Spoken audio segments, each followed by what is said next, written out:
Howdy, all you delicious people. I'm here today to view Kabaneri of the Iron Fortress episodes 1 through 4. So, I was honestly trying to sneak this in between some like family get together stuff and just all the other things that I was doing. And I was really very much realizing how much I was like pushing myself and how like when I continued to do that and I just continued to just keep pushing and push, yeah, like eventually I'll regret um like how like because eventually my body will just break down. uh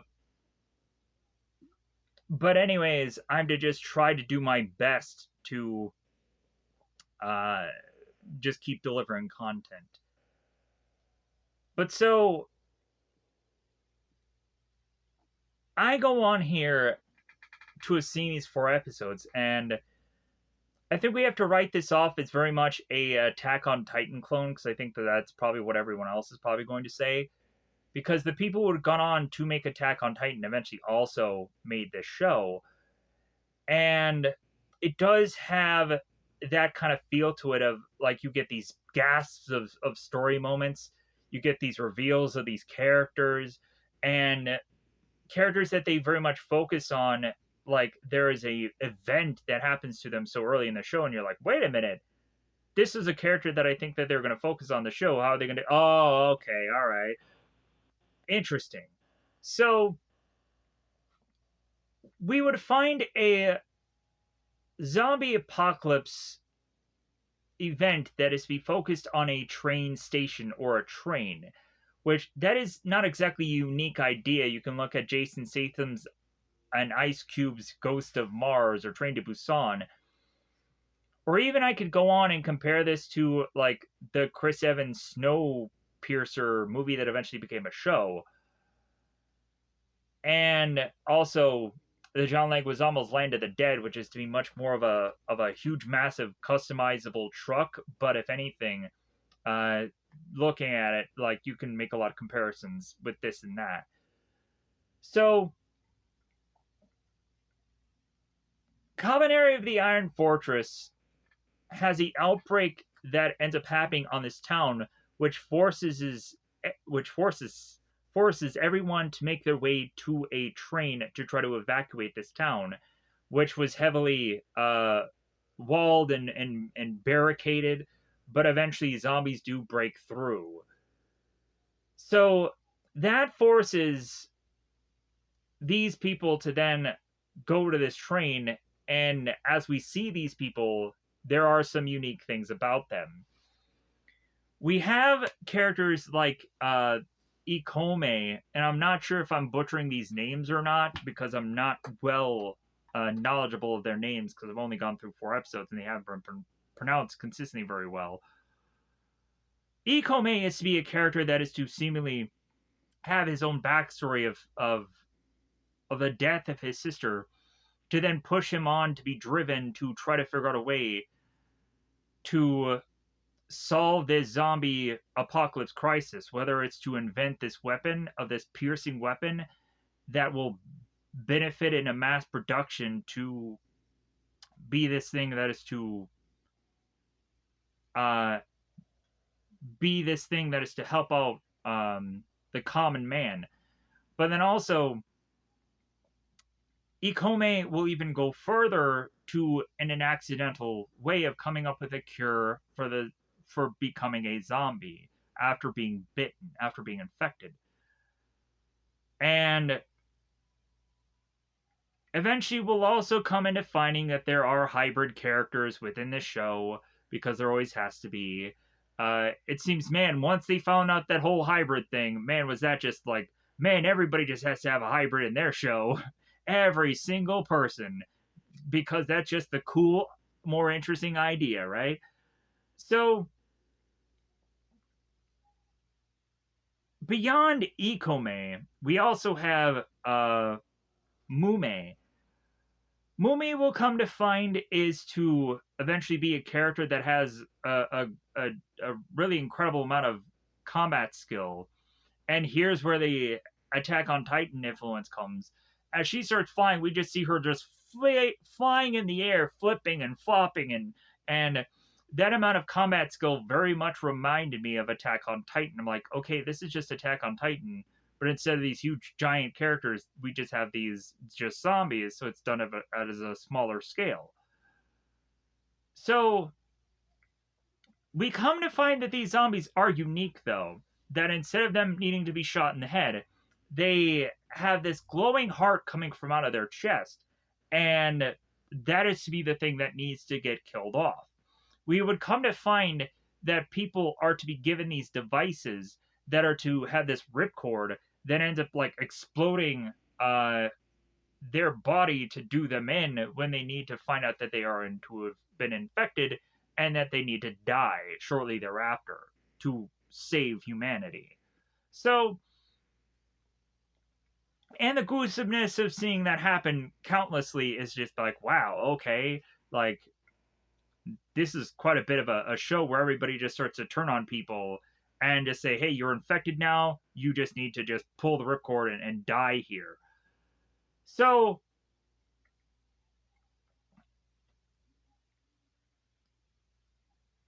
we would also come to find Yomagawa, who, in this instance, there's two Yomagawas. I'm going to go on and talk about the daughter here, because if anything, the other Yomagawa will have a smaller part to this story. So, Yomagawa is to eventually become like the leader of all these people, regardless of there being at certain times where people are trying to take that leadership away from her and deciding that, hey, like we're going to take this master key away from you because we don't exactly trust you. So Yomagawa is to make the tough decisions, and when anyone is to seemingly come to need answers, they come to her. And so that was quite interesting to see with the show of this character that's like kind of leading the charge here. And even when we're going on and thinking like, oh, like she's just gonna be a leader that's just in the background, no, she takes it upon herself of like, well, hey, I have this bow weapon and I'm gonna face off against these zombies alongside these people because yeah, like I have, like if they're gonna risk their lives, so am I. So I was like, cool, this is really entertaining piece of bit of 4 episodes here. And if people are really entertained by this piece, I'm willing to see a lot more of it just because I really enjoy it. And I was kind of on my edge of my seat through these 4 episodes. I'm like, man, this is great.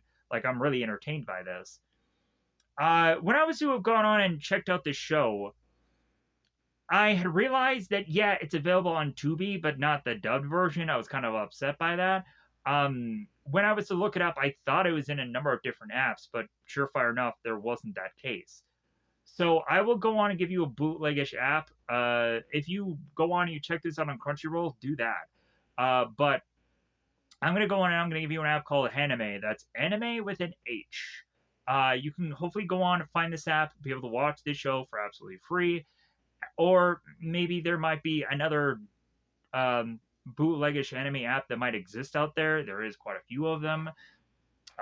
So you can watch this anime as well as a number of others for absolutely free. So, with that said, as far as the grading of the show, I would say that it's a good to solid good show because it kept me at the edge of my seat. I was rather entertained. I easily just enjoy zombie apocalypse things, and I really through this one would come to find like, man, there are characters that are to really be thinking purely black and white instead of no gray areas, which kind of bugged me. But other than that, like I am to have really enjoyed how this was to have all played out, and I know it also just like when a piece of content like this kind of comes up, it kind of makes you think about how you would go on and and be in a zombie apocalypse with all of these uh things kind of going on within this specific show about like, well, hey, like how would you feel if your significant other or if your relative or whatever had become a zombie, Like, how would you act about it? There is quite a bit of times within this train where there are obviously some malfunctions that happen, or there are to be some maintenance that needs to be done on the train, and that ends up kind of stalling for these people to need to have to stay in one area for a long time. And there are some things that happen in the show that are to be like, okay, this feels very unique. That they're doing these things, and I can appreciate it. So, with that said, I think it's about that time to just say that this is a solid, good show. I'm going to now get out my character list and also my kind of little bit of cliff notes here. The only problem that I arrived when I was going on and I was making my way first into this was one, I had seen these episodes like 2 days ago, as well as also I couldn't get really the subtitles to pop up on this show, so I was just going on and be like, okay, like I'll just go on and I'll just get visual cues and just remember what happens in every bit of this episode. In some certain parts here, there is some kind of cutaways that eventually will be like, okay, while there's also this perspective of this train, there's also Ikome he's going on and he's doing his own thing. There is also to be at some points where they just kind of cut to like the day before. And yeah, they kind of cut around in quite a bit of this show. But anyways, I think it's about that time. Let's go into this. So, with that said, let me know in the comments below how you felt about this show. If you had gone on and checked it out in your past, or maybe you were to have gone on and now decide to have checked this out and you were entertained by it. Hopefully, you find a way of which to have watched this show. Maybe you Crunchyrolled it. Maybe you whatever app watch this, so eventually you could enjoy it also. Maybe you would have gone on to see any number of things that are connected to this. I think there's also some kind of thing on Netflix of this. With that, but either way, I think it's about that time to say, let's break down these very specific episodes. So it is about that time to, of course, go into spoiler time. Spoiler time. It's about that time we're going to spoil these episodes. Also, if I haven't said already, just to be clear, like, I wanted to compare this to like Train to Busan, the Jason Statham Ice Cube Ghost of Mars, the Chris Evans Snowpiercer movie that became a show. I wanted to very much compare it to Attack on Titan, which is to be basically a clone of this, this is a clone of that. But yeah, I think that's about it as far as like real coverage is concerned about that. Like, I'm trying to think if there's any real like things that are very much similar. No. Anyways, so just to kind of be clear about that. So if people maybe didn't like this anime or like, hey, I want to see something like it, then those are also to be a thing that exists. So spoilers, everybody, spoilers. So we have one Anuki that is to be a man who is giving guidance on this train, that is telling one of his engineers, hey, keep the pressure up. Like, let's keep rolling. We have one Anuki that is turning to Yukine and telling her to go on and let everybody know through the train that, hey, kind of brace for impact because these zombies have kind of made their way onto the train, so just be extra cautious.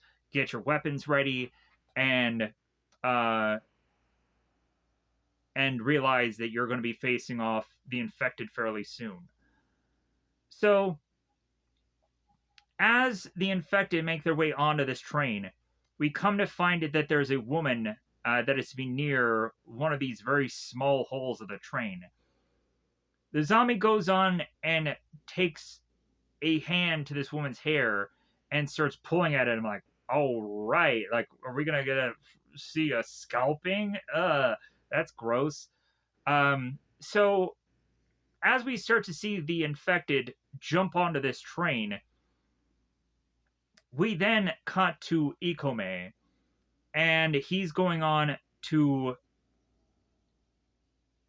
adjust this piercing weapon, hoping that this test will go on and show positive that this weapon could be beneficially used to face off against the uh, Kabaneri. So we have Akome, and he does this whole line of dialogue where he goes on and he talks about how he hopes that the human race will not become as savage as the monsters that they fight. And I'm going to re-go back to that probably several times throughout this, so my apologies if that's very repetitive. But like that's kind of like where his head's at, as well as also that's kind of what he goes on and what he tells people eventually when he meets them. Uh, Something quite similar to that in so many facets. So in so many different dialogues of way. So now we cut back to the train. We have a character here who has thrusted his gun into this hole to fire on to this Kabaneri. And eventually, what happens is that a zombie grabs for this weapon, further tries to pull it out of this guy's hand, and then his hands start to get further out of the train. Another guy goes on and sees this man struggling with his gun, going further into this hole, and he decides to help him, hoping that the two of them together will pull this gun back out. And eventually, what happens is the zombie bites this guy by the hand, and once the two of them pull this weapon back out, and everybody is to take a moment to look at this now guy who has a bite mark on his hand, we then see that everybody who's on the train car starts to surround this guy, thrust the device of which that he has to ripcord and murder himself, or they will put a gun to his head and kill him. And it's this savagery of like, oh my god, what's going to happen here? Man, these people are turning into animals and just going on. And so like, hey, you're bitten now. You need to die. But I also can understand that it's like, well, yeah, like it's either that or wait for this guy to turn and they all will get killed. So I get it. So the guy ends up pulling the ripcord, murdering his own self, and we have to cut back at Ikome, and he tries to use his piercing gun, and it doesn't work. It doesn't work how he wants it to. So Ikome is to go on and look at the weird green-like rock on his hand that we come to find out is to be connected to his sister, who he had left to die, basically. Because what happened is both him and his sister were running, and his sister had been grabbed by one of the zombies, and Ikome was to have thought that he could just run off because he was scared to another person, and that person would help him out, and no one did. So he had to come back to his own sister to find out that it was too late, that she had turned into a zombie and was attacking him. So Ikome, because of that whole event, was to have taken this rock to have it be a driving force to just be like, okay, never again. Like, I'm going to try to beat the zombie apocalypse. I'm going to try to save humanity, and so on and so forth. And eventually he'll figure out how to somewhat cure this zombie outbreak, but also when doing that, the people become a hybrid instead of an actual cure absolutely for it. So now we cut to Mume. Mume is going on and speaking to, I believe, who is her brother, Shimon. And the two of them are talking about, hey, yeah, there's a train coming in, just letting you know. So now we cut to a morning before. And Ikome is making his way to the train station to eventually talk to his friend. Uh, Takume, wow, I got that right. Um, Takume. So, and on the way there, we of course have Ikome getting bullied, being called like a hero, and all kinds of other just insults. And once Akume and once his friend start talking to one another, and he mentions about how his weapon failed, the more and more they start troubleshooting it, Ikome is like, wait a minute, you're right. Like, maybe I can just go on and make some adjustments. And then all of a sudden, uh, at the station, we get to see Yamagawa, who is to, of course, be the daughter character. Uh, Yamagawa ends up making her way to the station, hoping that someone is going to be able to fix her gun.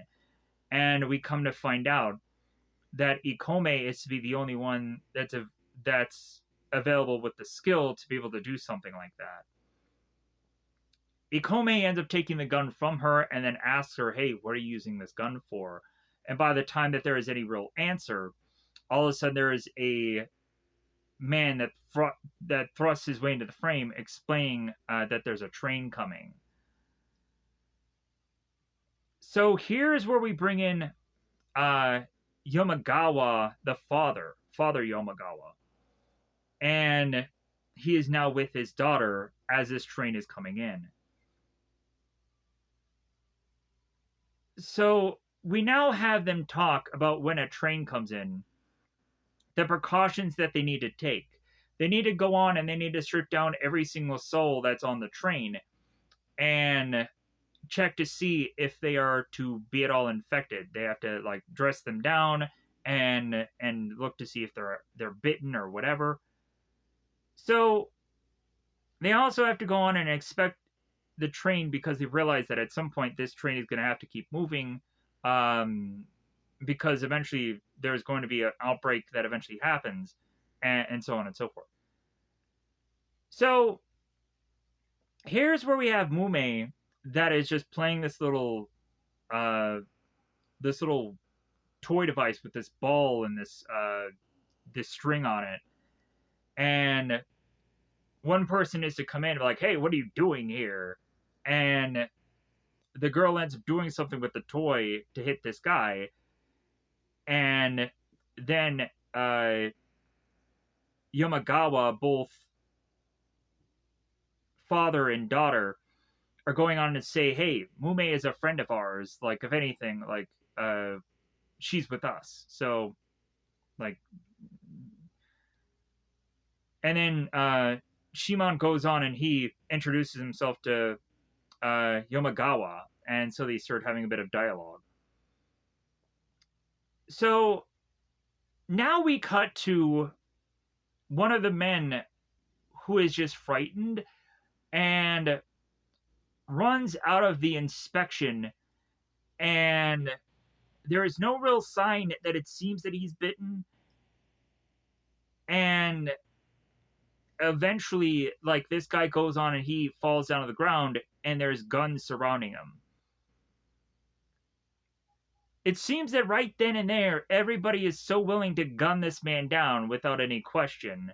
And Ikome thrusts his body in front of this guy to remind all of them that, hey, don't you guys realize the protocol that we have? Don't you guys realize that we could quarantine this guy for 3 days and make sure that he's infected or not? That, like, we can go on and not have to gun him down right then and there. But the more that this guy is kind of getting in their way, the more that these guards just slap away or punch away Ikome and have him just fall onto the ground, and then they just further just gun this man down as he just is scared and runs away. So they in turn go on and they take Ikome and they arrest him because of what he did. Just kind of getting in the way of what they were doing. So I'm like, what a-holes? We have Kurosuo, the guy in all the blue that is basically a assistant of the daughter of Yomagawa. He comes in and he's kind of briefly placed here to talk to Ikoma, and we see him a lot more later, so I'll have to remember his name if I can even effing pronounce it. So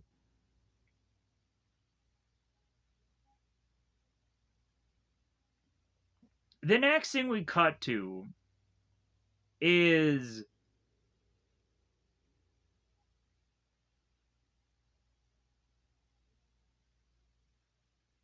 Yomagawa's daughter, who is kind of practicing this bow and arrow.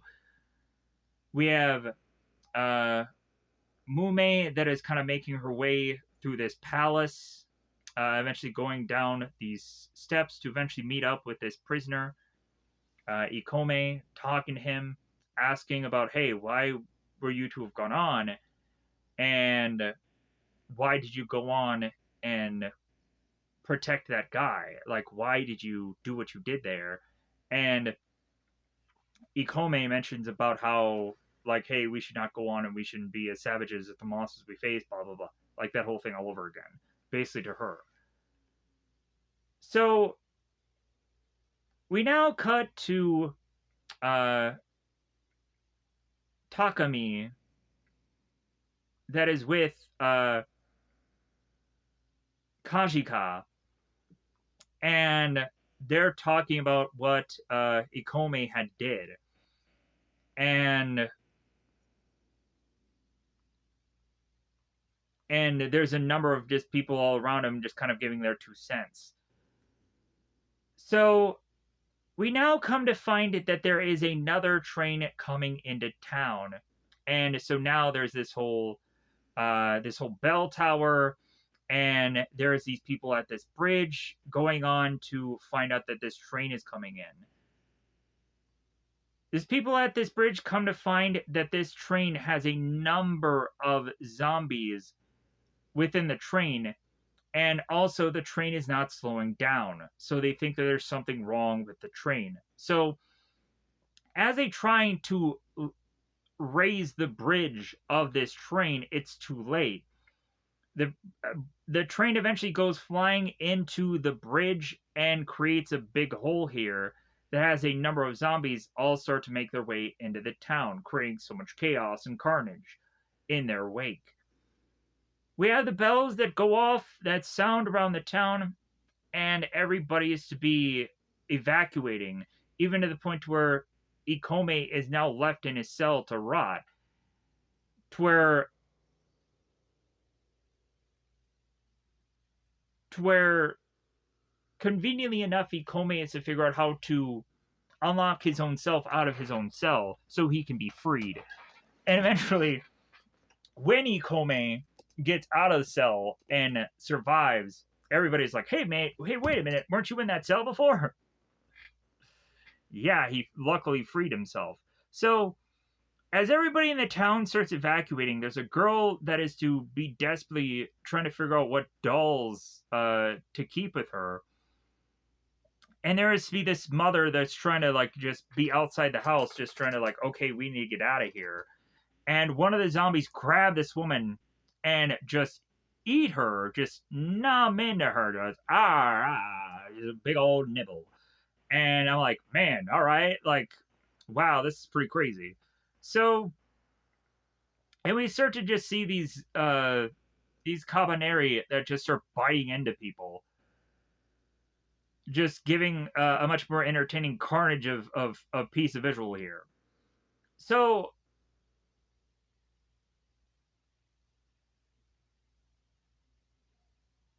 we have Yomagawa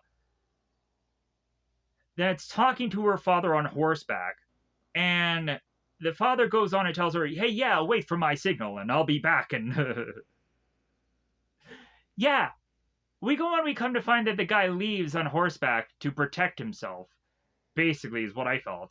And then when we find him, like he's in the rung of other zombies because he has turned. He's become a zombie himself, and eventually the train just thrusts through all of those zombies to kill them off. And then both Yomagawa and uh, both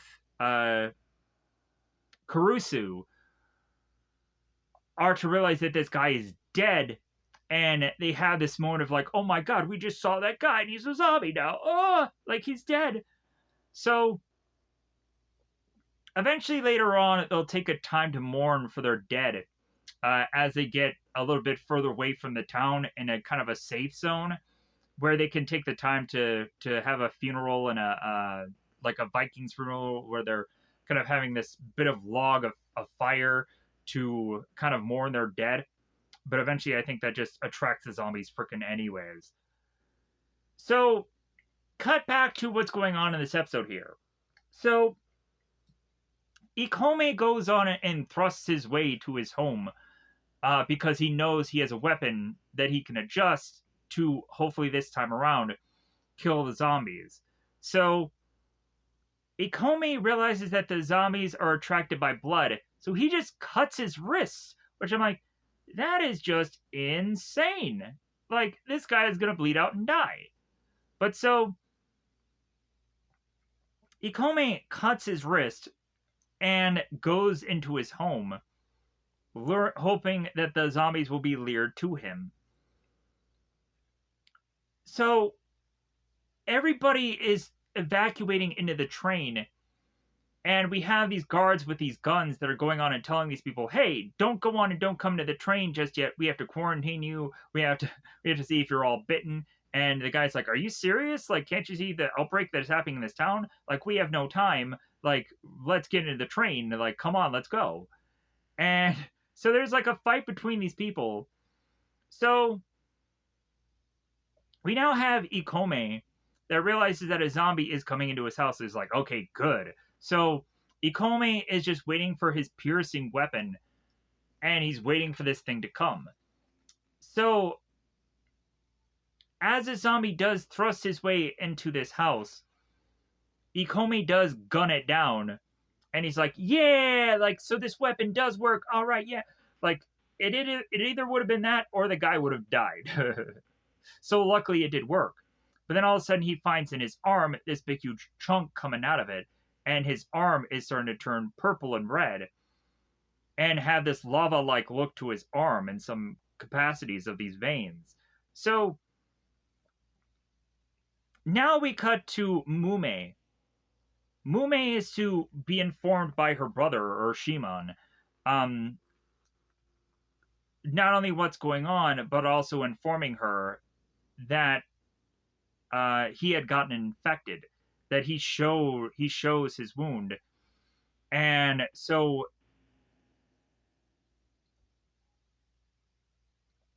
he goes on to say goodbye to her, and then he takes the device to take his own life.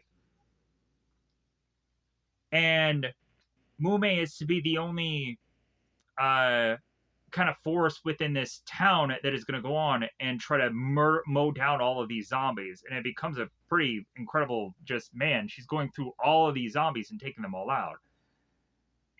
And it seems that she knows where all of them are, because she's like, oh, you're the old zombie, you're the this zombie, you're the that zombie. Oh, okay. So she starts just making her way, just cutting through all these zombies with her weaponry that she has at her disposal. So now back to Ikome, who is now infected. So Ikome is trying to slow the infection. He realizes that since the source is at his arm, he goes on to take these belts and is to be wrapping it around his arm.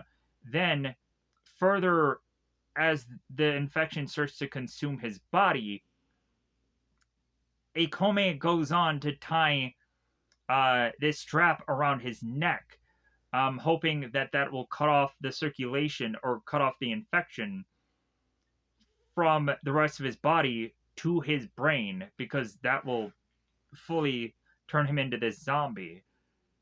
So Ikome goes to this device that will kind of suffocate him, but then also will hopefully stop the infection from happening. And so he pulls on these toggles after it seems that the crisis to be averted here, and eventually he drops, realizing like, oh, like so I'll be fine then. And he gets little flashes of him in the past with his sister and him um, to have seen his sister being killed. So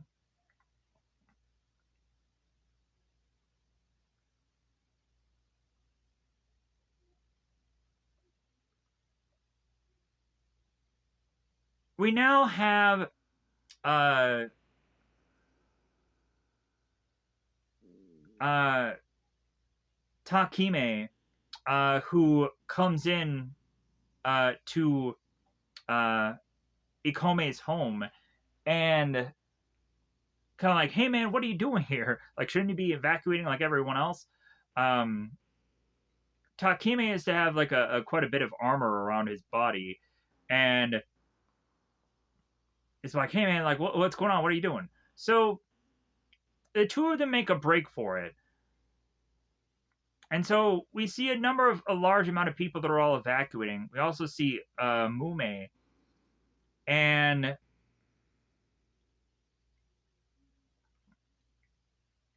we see certain people that are going on and using weapons to face off against the zombies. And a zombie ends up pulling, because he sees his gun, he pulls the guy and he rips the guy from this rooftop. And he all starts to get consumed by the zombies, like, help me!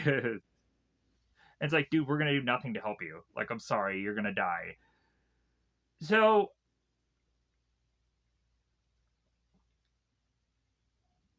we have a number of the people in the town kind of talking here. And they have to kind of make an executive decision about whether they're going to leave or not. Because there is to be Yamagawa, the daughter, that is to kind of make some decisions, but then there's also to be a guy that comes in also that is to uh, be a guy who also kind of makes decisions, and that's uh, Atuji Akouji. Akouji. Akouji? I'm hoping that's right. So, Akouji is going on and talking to Yamagawa. Am I even pronouncing that right?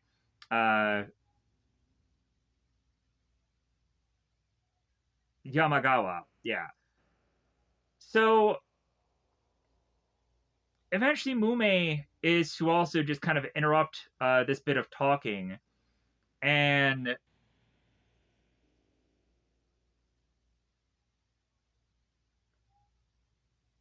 she is to be in full armor at this point in time. And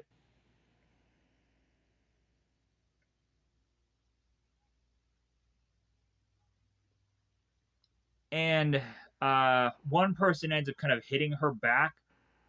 And so Yomagawa is to go on and ask if there's any conductors of this train that is left. And the girl who is Yukine,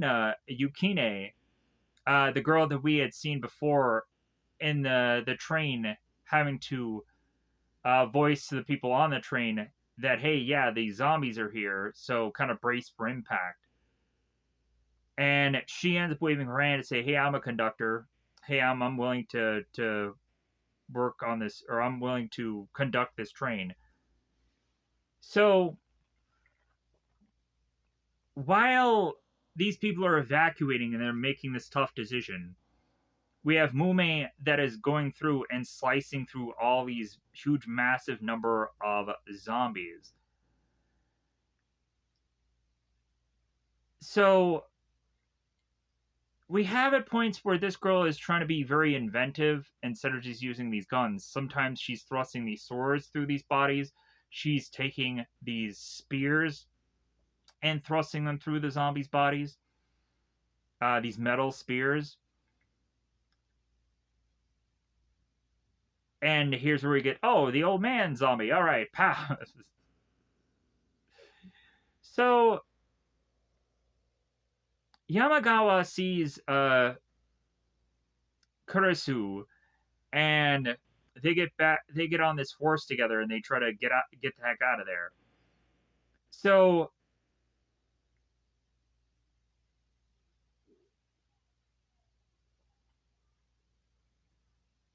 we now have a point where Takami and uh, Ikome are trying to get onto the train, but they realize, yeah, Ikome probably won't get on the train because he had that bite, and they may not go on and they may not trust him. So they're trying to come up with some kind of lie to get on the train. And the further and further they realize that Ikome may not get on the train, and Mume all of a sudden just meets up with him like, hey, you were the guy in the prison before. So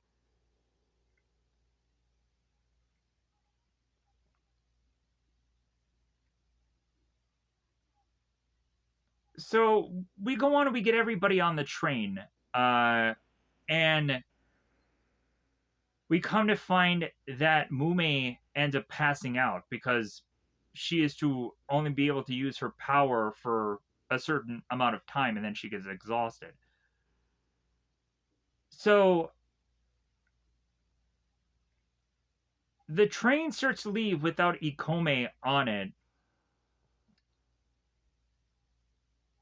And they would come to find out that the bridge is up, that they need to get the bridge down for them to be able to move. So everybody's realizing, oh, like, since the bridge is up, we're not going to be able to go on and get out of here. So, like, oh, okay, well. So eventually, zombies start breaking through. Ikome starts to fight them. And he somehow gets on the train. We have Kurusu that realizes that Ikome is infected and pushes him off the train to the point where they end up shooting him and he is thrusted off the train. So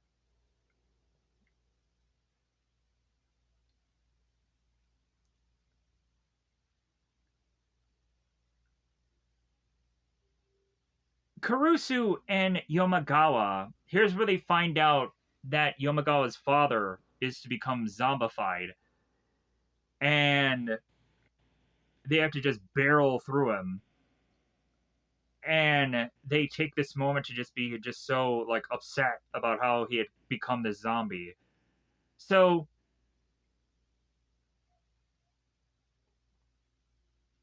once Kurusu realizes that the bridge is to not be up, he wants to go on and he wants to sacrifice himself so that way the train could be able to have the bridge go up.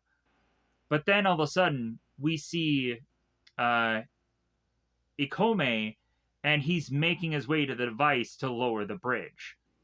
And Takami is looking out of a gap and seeing Ikome there. It's like, hey, he'll be the one. He'll be the one to save everybody. He'll be the one that lowers the bridge. And Ikome's like, well, yeah.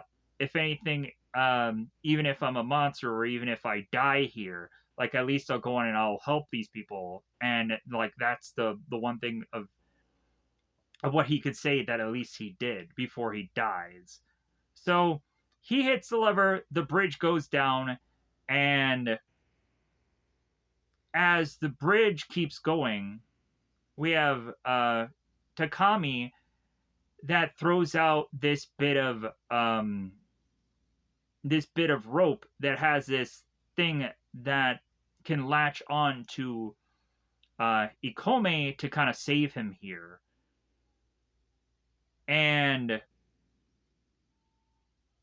Takami's like, "Hey man, grab onto that. Like, if anything, like come onto the train, because yeah, like, uh, because you saved us. Like, so like come with us, because you saved our asses. You saved our lives."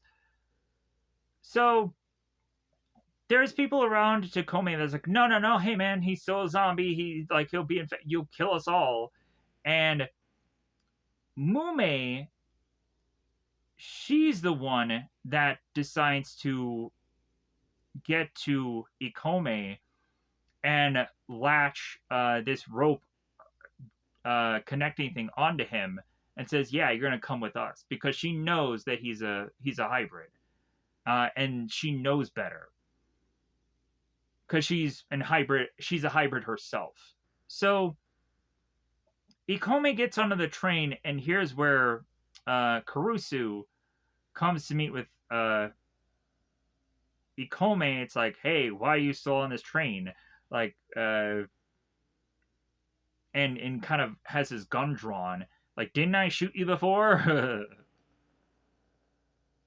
And so here's where Mume reveals that she's a hybrid, and she takes down her shirt. It's like, "Well, hey, uh, like you guys are so easy to kill this guy before. Have Why haven't you guys ever wanted to do the same to me? Because hey, look at me, I'm also a hybrid myself, and I've lived amongst you, and you guys have never known." So now, since finding out that the two of them are both hybrids, there of course is that bit of distrust there, and they go on to make the decision that hey, we'll go on and we'll keep them in a separate car away from everyone else, and that's what we're going to do about this. So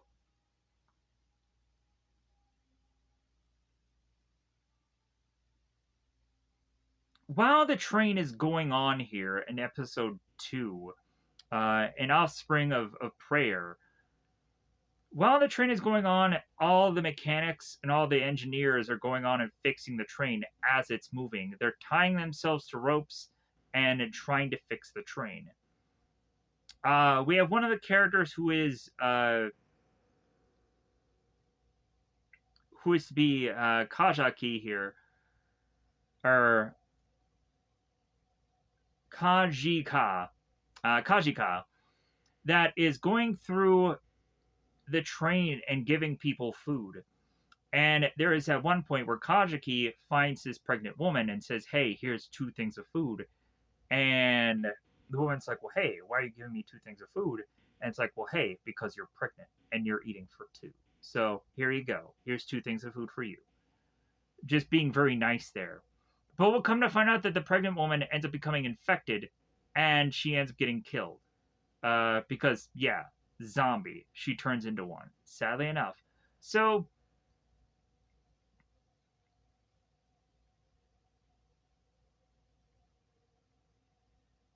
and so Kajaki goes on and hands more and more people food. And then we cut to the flashback again of Ikome and that brush with his sister being a zombie. And then uh, Ikome opens up his eyes. So Mume is to look at Ikome, and it's like, well, you know what? Like, I could probably go on and use you in some capacities. Maybe I can have you be a meat shield, or maybe I can have you be something. And so, like, since now I have to have you help me, I need you also to learn how to take a beating. Also, I need you to learn how to fight. So Ume just starts clocking the crap out of this guy, and it's pretty funny here.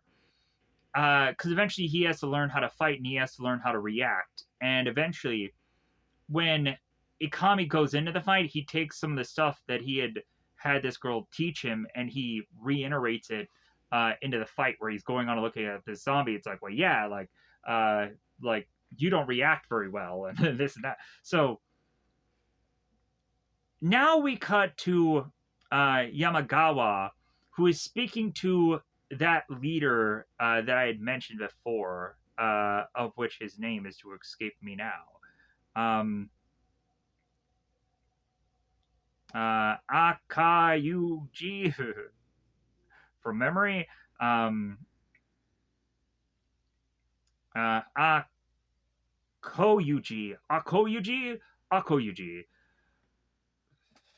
These names are being butchered by me. I realize that. So, Akoyuji. Anyways, so here's where we get to a point because of what Yamagawa is doing.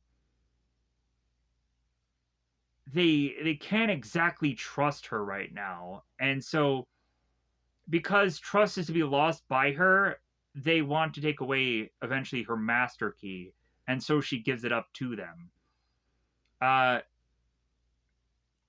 But also, there is to be a moment here where guys find out that the pregnant woman is to be having extra food, and they get upset with her. All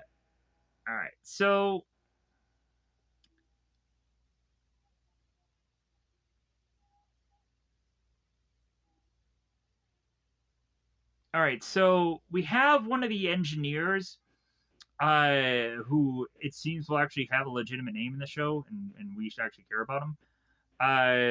And his name is to actually go on and be, if I can freaking find it somewhere, Shizuki. Shizuki goes on and is to let everybody know that there is a problem with the train, that eventually they will need water because of the attack that happened with the train is to leave them with needing a water source, or otherwise the train will not function at some certain point. They come to find a water tower that is nearby, so they realize that they can stop there and they can fix the train, as well as also hopefully get a water source to kind of fix their problem which that they are having. So as this break is to be happening with this train stopping here, Yamagawa is to be talking to some people, and they want to take a time to mourn for the losses of the family that have and friends that have died. And they want to do that before the further and further they get away from their town. And Yamagawa agrees because she's also mourning the loss of her own father. Kurusu thinks that it's a bad idea, but Yamagawa's like, no, we're going to do it. That's what we're going to do during the time of which that's happening here. Because we can't go anywhere anyways. So as they go on and have this mourning and everybody prays and so on and so forth,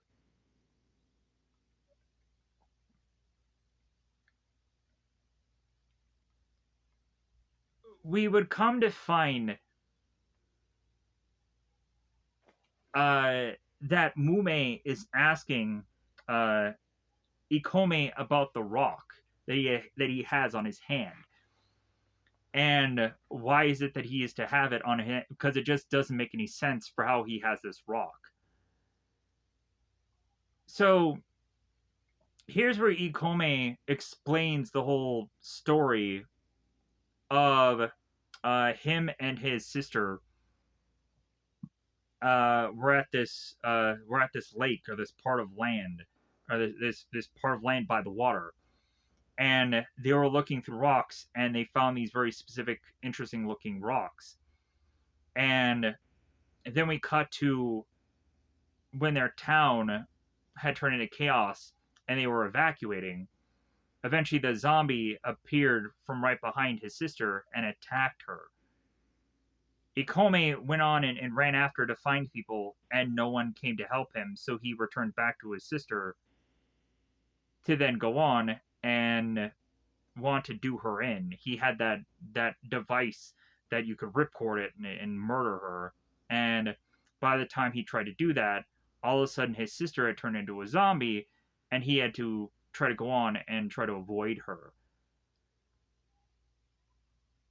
So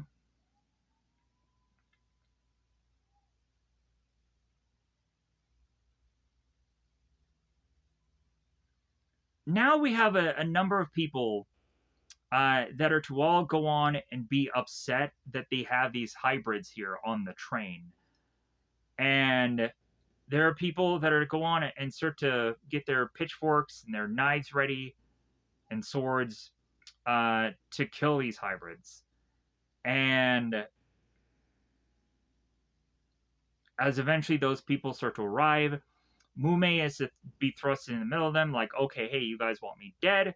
Come for me, I'll go in and I'll kill you. And Yomagawa finds out that this is going on, and so she goes on and she takes a knife to Ikome, and what she does here goes on and it makes everyone realize, wait a minute, like, these people aren't here to hurt us. So, like, yeah, they're fine. Like, we'll go on and we'll accept that they're here, but we'll still just don't like them. Because Yomagawa thrusts this knife into Ikome's chest and he does nothing with it. He doesn't stop her. He just lets it happen. And eventually, once she does do that, afterwards she speaks to Ikome and it's like, hey, why didn't you stop me from doing that? Well, you could have gone on and done something. And he's like, no, like, it just wouldn't have been right. Like, obviously, yeah, like, I get it that, like, I'm a hybrid and you guys don't trust me, but if anything, I'm not going to do anything to hurt you because it just didn't seem right. So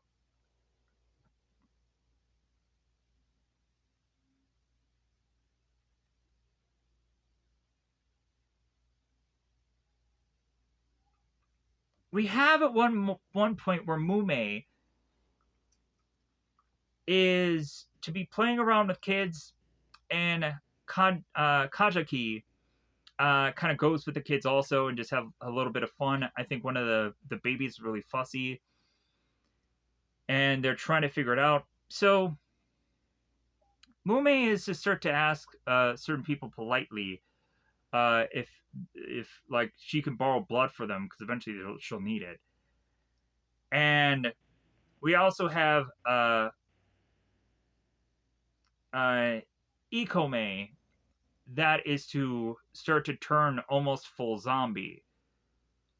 And Yomagawa is starting to figure out what's going on. So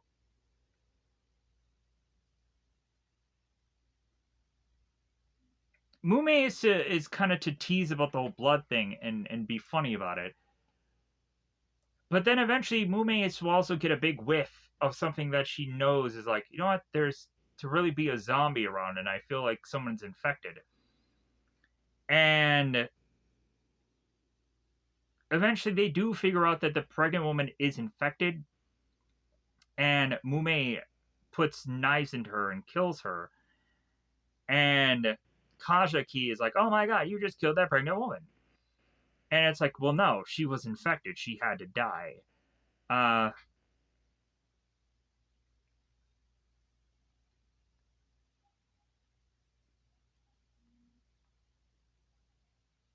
So now, all of a sudden, all the zombies start to make their way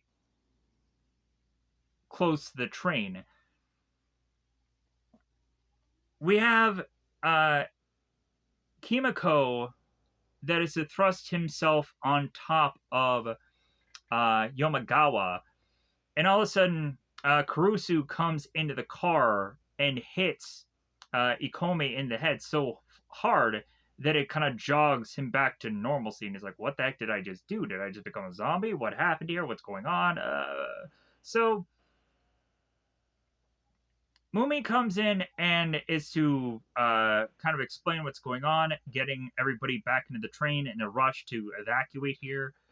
So we now cut into the next episode of Flowing Blood. So everybody gets back onto the train, and so here is where the master key is to be handed off here. And we have a whole cart of people, a car of people, like Ikome and Mume. And we now have all the friends of those people, like Takami, that get in the car with them, because anybody that is to align themselves with these hybrids, oh yeah, you're going to be just thrust into this car, because we just don't trust you. So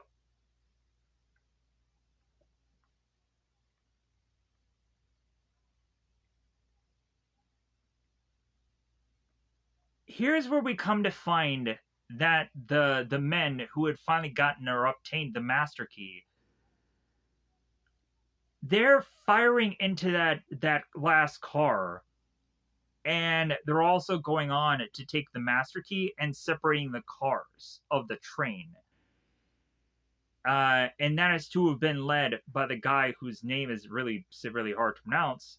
That, of course, is to be Ako, or a Akoji. Akoji. So, Akouji. God dang it, these names. So, I'm sorry. I hate to butcher them all, but it's going to happen. But at least, hopefully, I can keep pronouncing it the same way so you can understand who I'm talking about. Hopefully. So, as this is all going on between these cars getting separated, this train gets nearby this bridge that has all of these Kabaneri that jump on top of the train, and the people are like, oh, we have something else going on here that is being of a much more pressing manner. So one of the Kanaberi or Kabaneri makes their way into the train, and we come to find out that this is the specialty zombie that is to have these samurai swords, these dual swords, and he is to go on and have this combative skill that is wiping out all these freaking people. It's incredible. Just slice and dice through all these freaking folks, sadly enough. So, Ikome is watching from this little slight bit of window, seeing this specialty zombie just mowing down these people, and he's looking at all the carnage as the rest of the other infected also start to make their way further into the train. So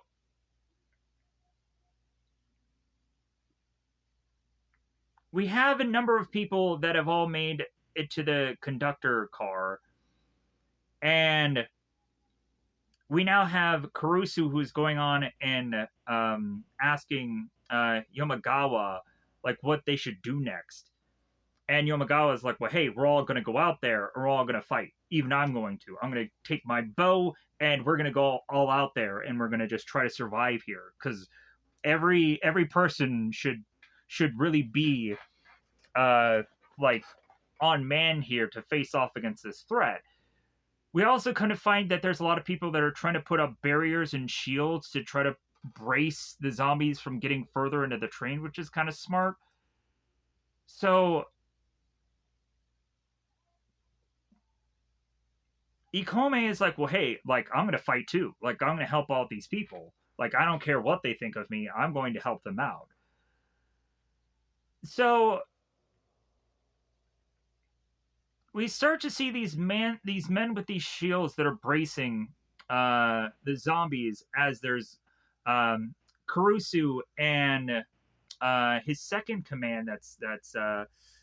I don't know what exactly his name is, but I don't really think it matters either.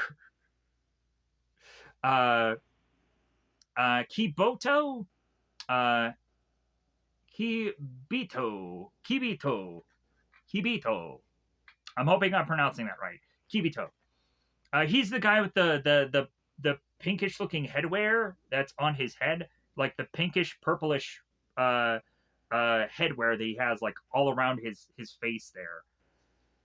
Kibito is going on to talk about Kurusu about what they're going to do here, and then we cut to both Mume, and we have also uh, Ikome that are planning to get on top of the train to try to get to the zombies because that's the only way strategically that they can think to get to the zombies.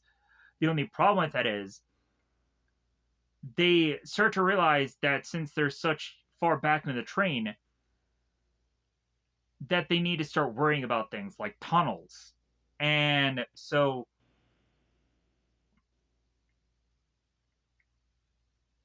they start to realize that there's tunnels coming up, that they have to figure out how to lower themselves to the ground to brace for those. And one of the engineer guys, one of the people working on the train, is to go on and tell him like, well, yeah, like because Mume had figured out one of the tunnel names or one of the names. So it's like, okay, so we have X number of miles before the next tunnel. So it's like, okay, so they start to mathematically figure it out that it's like, okay, like we only have so ever long before this next tunnel. So because this is exactly where the train is heading. All right, so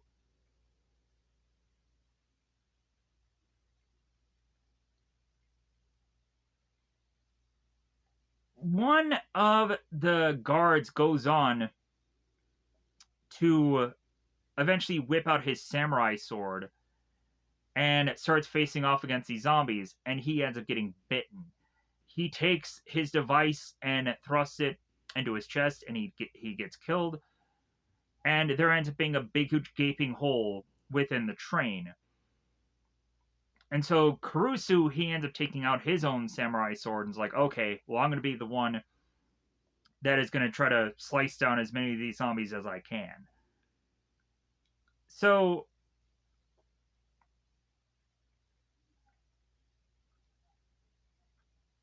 as Kurusu goes on and slices through all these zombies, uh, we then have Mume and uh, Ikome that are taking out all of the zombies from the rooftop of this train. And the further and further that Mume goes on and exerts herself, eventually she goes on and she tells Ikume, hey, at some point I'm going to go on, I'm going to get tired. So you're going to have to go on and be on your own. So I hope that you can go on and I hope you can take down all these zombies. Or otherwise, when I wake up, I'm going to be in a lot of trouble. So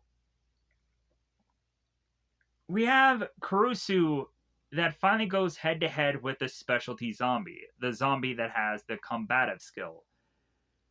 And as they go toe to toe, this zombie is way taller than, of course, Kurusu, and also has two blades. And so what ends up happening is Kurusu ends up getting stabbed. And then we have Kibito that drags off Kurusu. And shortly thereafter that, we then have Ikome that ties Mume to the train so that way she won't go falling off. Because if she falls asleep, she might just slip off the train because of how fast it's going. So as more of the people just get shields and are thrusting their guns and hope to just fire and kill the zombie that way, we then have Ikome that makes his way to the hole to try to save these people. The only problem is at this point, Ikome needs blood from somebody because he's starting to get tired and he realizes how much he needs blood. So he's crying out to anybody, hey, can I borrow any blood from anyone? And so everyone is starting to realize that Ikome has the weapon and he has to be the only one that is strong enough to face off against this threat. So Yamagawa goes on to open up this hatch. She cuts her wrist and blood is going flying everywhere.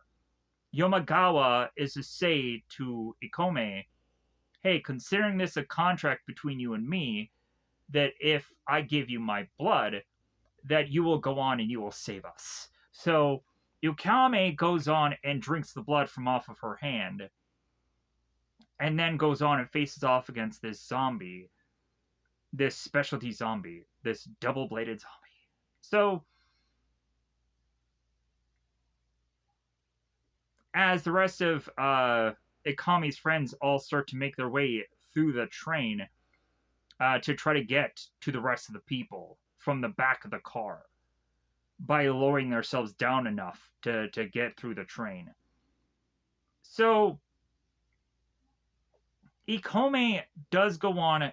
He drops on top of the zombie. He does blast the gun into this guy's heart and kill the specialty zombie.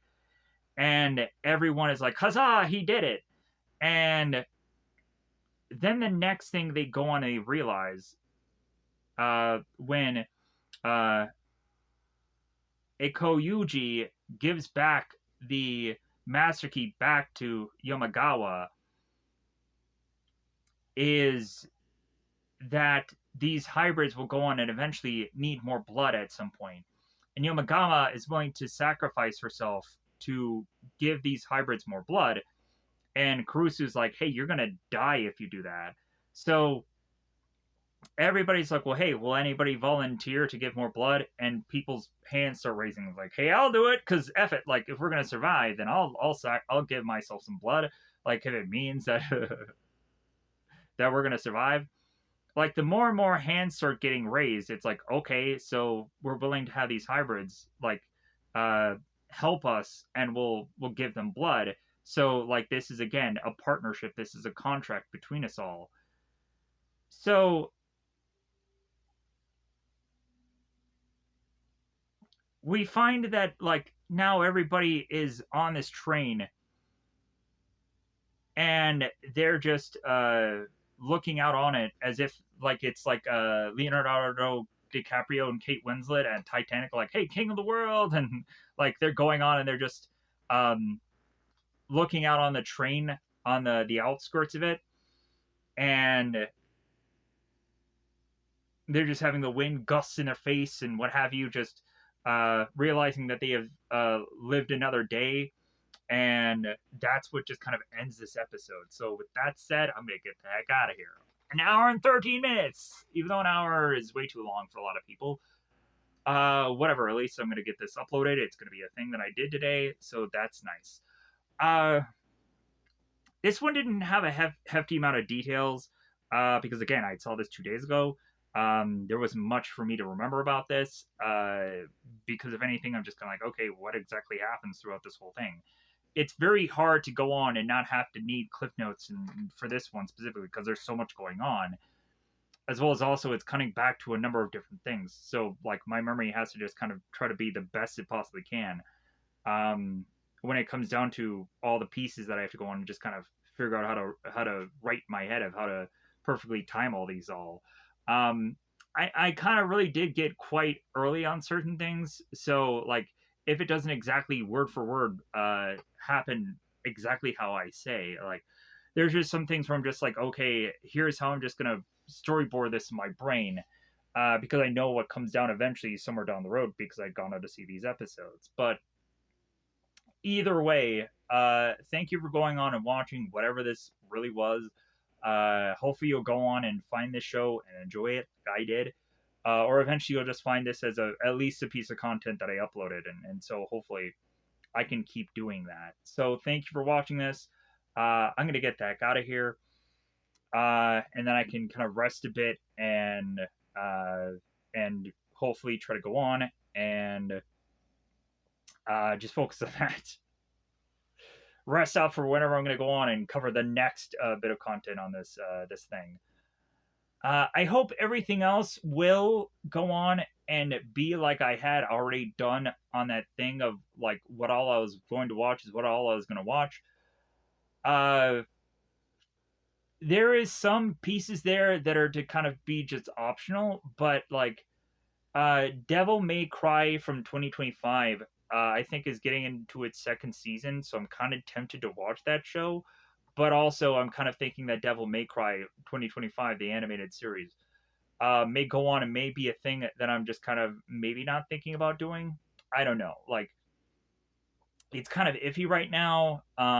Plus, I also said that hey, like this thing isn't exactly stuck in stone, but at least I wanted to get a little bit more organized. I wanted to ahead of time do a number of thumbnails instead of for what the upcoming projects were, instead of just doing it on that day or kind of doing it as an after the fact thing. So I really wanted to become more organized this time around, because a lot of times I just even though there's a lot of stuff I have already planned and thumbnailed and background out, there's a lot of times also where I'm kind of winging it on that day, trying to come up with something at the last minute, um, as far as like thumbnails and backgrounds and stuff. So I kind of want to be more planned, or at least mostly more planned, so that way I don't have to just kind of rush to do things, and I can take the time and put the best kind of foot forward on certain things. But I also realize that there's certain thumbnails that it's like I look at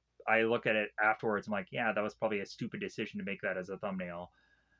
And then I adjust it, or eventually I readjust it, or I do whatever. I just keep adjusting until I find what I think would have best to fit there. And I obviously make a lot of mistakes. So if anything, I'm still trying to figure out where to put my best foot forward in here. I probably don't think that anyone will probably care about this one.